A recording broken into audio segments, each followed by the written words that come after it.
అఖండ భారతదేశానికి గొప్ప రాజ్యాంగాన్ని అందించిన మహనీయుడు బాబాసాహెబ్ అంబేద్కర్. యావత్ భారత జాతి అది భారతరత్నగా సంపాదించుకొని ప్రతి ఊళ్ళో ప్రతి వాడలో అంబేద్కర్ విగ్రహాలను పెట్టుకొని వారి జయంతి ఉత్సవాలు వారి సభల్ని జరుపుకుంటూ ఉంటారు.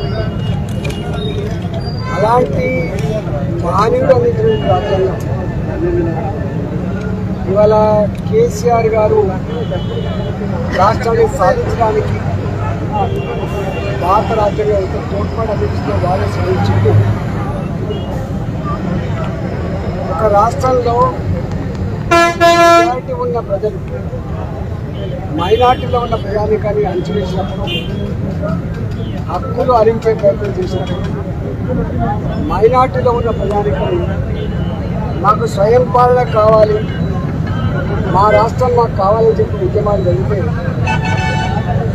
మెజార్టీ ప్రజల ఆమోదం లేకుండానే వారి చేత ఎన్నుకోబడ్డ ఎమ్మెల్యేల సపోర్ట్ లేకుండానే ఇవాళ సింపుల్గా మీరు వీళ్ళు ప్రాసెస్ చేసి పంపండి, రాష్ట్రం ఏర్పాటు అవుతుందని చెప్పి మహనీయుడు అంబేద్కర్ ఆర్టికల్ 3 ద్వారా వారు ప్రసాదించిన రాజ్యాంగబద్ధంగా తెలంగాణ రాష్ట్రం వచ్చింది.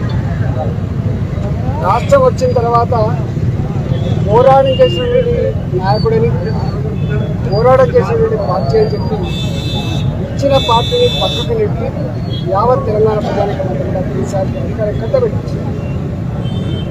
అధికారాన్ని కట్టబెట్టిన తర్వాత ఇవాళ వారు గత 7 సంవత్సరాలుగా ఎన్ని రకాలుగా మాట్లాడుతున్నారు, ఏమేమి భాష మాట్లాడుతున్నారు మనం చూస్తాం.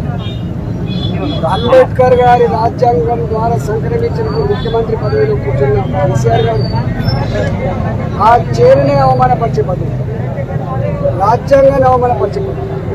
మరి ప్రమాణ స్వీకారం చెప్తా ఉంటారు, రాగద్వేషాలకు అతీతంగా, కులాలకు అతీతంగా, మతాలకు అతీతంగా నిబద్ధతతో ప్రజల్ని చల్లగా పాలిస్తా అని చెప్పి ముఖ్యమంత్రి గారు పాలించిన దేవుడని ఇట్లా అవమానకరంగా మాట్లాడే చివరికి ఆయన ఏ రాజ్యాంగం ద్వారా అయితే రాష్ట్రం సాధించుకుంటామో, ఏ రాజ్యాంగం ద్వారా అయితే హక్కులు సాధించుకుంటామో, ఏ రాజ్యాంగం ద్వారా అయితే వారికి ఆ చైర్ అధిష్ఠించిందో, ఏ రాజ్యాంగం ద్వారా అయితే వారి ఇలా పదవులు కొనసాగుతుందో ఆ రాజ్యాంగాన్ని రూపుమాపాలి, ఆ రాజ్యాంగం ఉనికి లేకుండా చేయాలి, భారతరత్న అంబేద్కర్ గారు ఉనికి లేకుండా చేయాలి అనేటువంటి భావన ఇవాళ యావత్ ప్రజానికంలో గుండెల్లో ఇవాళ రగిలిపోతారు. నేను ఒకటే ముఖ్యమంత్రి గారిని కోరుతా ఉన్నా, భారత రాజ్యాంగం ఛాయవాల కూడా ప్రధానమంత్రి అయ్యేటువంటి భాగ్యం కల్పించింది. భారత రాజ్యాంగం ఒక దళితుడిని రాష్ట్రపతిని చేసింది.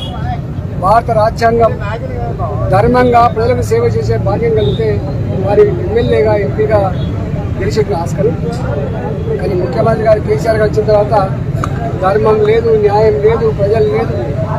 చివరికి అంబేద్కర్ ఇచ్చినటువంటి హక్కు, ఓటు హక్కుకి విలువగట్టే పరిస్థితి ఇచ్చినోడు కేసీఆర్. స్వేచ్ఛగా ఓటు వేసే ప్రజానికాన్ని ప్రలోభపెట్టి, దావతులు ఇచ్చి, ప్రలోభపెట్టి ప్రభుత్వపరమైన స్కీములు ఇచ్చి ఇవాళ వాళ్ళ హక్కు లేకుండా చేసిన ఇవాళ ఎక్కడన్నా స్వేచ్ఛగా మాట్లాడే వాళ్ళ మీద కేసులు పెడుతున్నారు, స్వేచ్ఛగా భావాన్ని చూపిస్తున్నటువంటి చరణల మీద కేసులు పెడుతున్నారు, స్వేచ్ఛగా రాసే పత్రికల మీద కేసు పెడుతున్నారు, రాసిన జర్నలిస్టుల మీద కూడా కేసు పెట్టే పరిస్థితి. ఒక్క మాటలో చెప్పాలంటే ఏ స్వేచ్ఛ, ఏ స్వతంత్రం, ఏ డిగ్నిటీ, ఏ ఉన్నతనం అయితే రాజ్యాంగం ఇచ్చిందో అవన్నీ కాళరాసి స్వేచ్ఛ లేని, ధర్మం లేని, న్యాయం లేని కేసీఆర్ రాజ్యాంగాన్ని కేసీఆర్ గారి రాజ్యాంగంలో నాకు తెలిసి తనని ఎవరు ప్రశ్నించేవాడు ఉండకూడదు.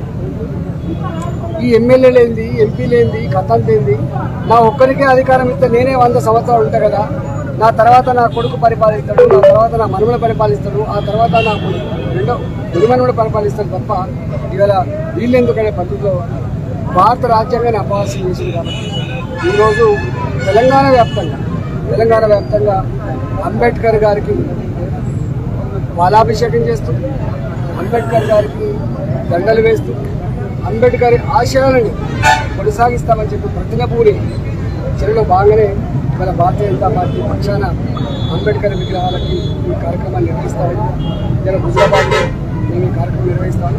నేను ఒకటే యావత్ ప్రజానికానికి విజ్ఞప్తి చేస్తా ఉన్నా, ఒక హోదాలో ఉన్నటువంటి వ్యక్తి ఎంత హుందాగా ప్రవర్తించాలి, ఎంత గౌరవంగా ప్రవర్తించాలి, ప్రజలకు ఎట్లా ఆదర్శంగా ఉన్నాలో అలాంటి వ్యక్తి ఇలా కంచే చేరులు వేసినట్టుగా చిల్లర భాష మాట్లాడి జిల్లాలను గాయపరిచే ప్రయత్నం చేస్తున్నారు. వీళ్ళంతా కూడా అర్థం చేసుకోవాలి, ఇలాంటి చర్యలని తిప్పుకొట్టాలని కోరుతా ఉన్నా. ముఖ్యమంత్రి గారి మాటలని, ముఖ్యమంత్రి గారి వాళ్ళ సహచరులు ఎవరైతే మాట్లాడుతుందో వాళ్ళందరూ కూడా దేశత్తుగా క్షమాపణ చెప్పాలని హాయ్ ఫ్రెండ్స్, మా టుడే టుమారో యూట్యూబ్ ఛానల్ చూస్తున్నందుకు చాలా థ్యాంక్స్. మరిన్ని లేటెస్ట్ వీడియోస్ కోసం వెంటనే సబ్స్క్రైబ్ చేయండి. అలాగే ఈ బెల్ ని కూడా రింగ్ చేసేయండి. మా నోటిఫికేషన్స్ అన్ని మీ మొబైల్లో వస్తాయి. అలాగే మా వీడియోస్ మీకు నచ్చితే లైక్ చేయండి, షేర్ చేయండి, నచ్చకపోతే కామెంట్ చేయండి.